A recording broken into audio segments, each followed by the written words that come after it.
નમસ્કાર મિત્રો, સ્વાગત છે તમારો અમારી ચેનલમાં। આજે તારીખે 5 ફેબ્રુઆરી બુધવાર અને આજના તાજા હવામાન સમાચાર જોઈએ તો સૌરાષ્ટ્ર ગુજરાતમાં છે એ વાતાવરણમાં મિક્સ ઋતુનો અનુભવ થતો જોવા મળી રહ્યો છે। ત્યારે આગામી દિવસોમાં ખાસ કરીને આગામી 72 કલાકમાં કેવું રહેશે વાતાવરણ, કેટલી પડશે ઠંડી, તેમજ સાથે સાથે વાદળ માવઠુંને લગતી સંપૂર્ણ વાત કરતાં પહેલાં જો અમારી ચેનલ પર ન હોય તો ચેનલ સબસ્ક્રાઈબ કરી વિડીયો લાઇક તથા શેર કરી દેજો મિત્રો।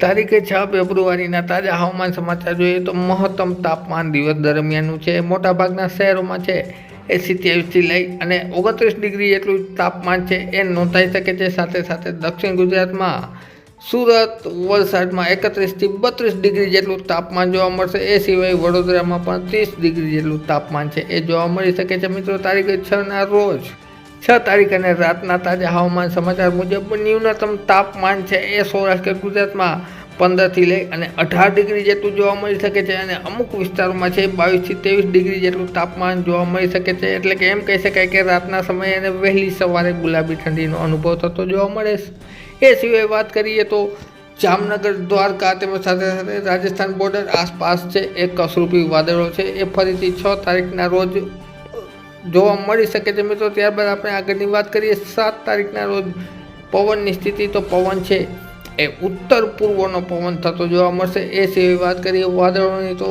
પાકિસ્તાન અને કચ્છ બોર્ડર આસપાસ છે એ કસરૂપી વાદળો છે એ જોવા મળશે। પશ્ચિમી વિક્ષોભની અસર હેઠળ છે આ પ્રકારના વાદળો છે એ જોવા મળી શકે છે। ત્યારબાદ 7 તારીખ અને બપોર બાદનું આપણે વાતાવરણ જોઈએ તો કચ્છના ઘણા ખરા વિસ્તારોમાં છે કસરૂપી વાદળો આવશે, જોકે કોઈ માવઠું થવાની શક્યતા નથી 7 તારીખના રોજ।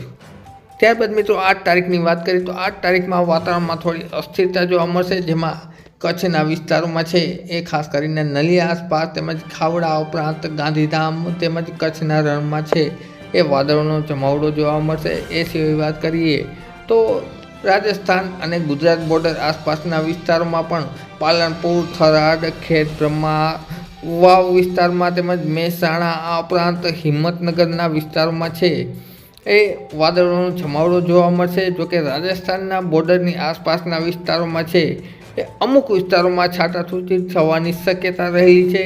ત્યારબાદ વાત કરીએ તો મધ્યપ્રદેશ બોર્ડર આસપાસ પણ છે એ વાદળો જોવા મળશે દાહોદ વિસ્તારમાં પણ।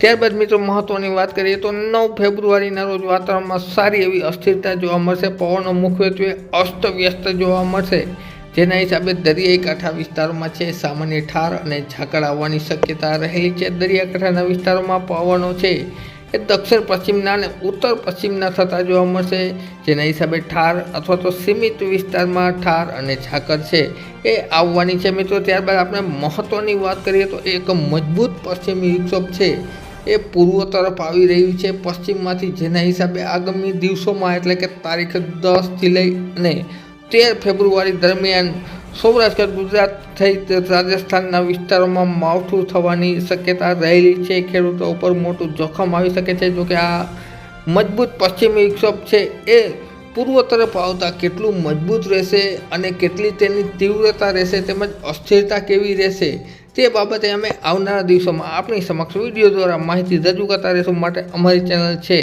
એ સબસ્ક્રાઈબ કરી લેજો અને વિડીયો શેર કરી દેજો મિત્રો। ખબર તમારા કામની છે। વિડીયો જોવા બદલ ખૂબ ખૂબ આભાર।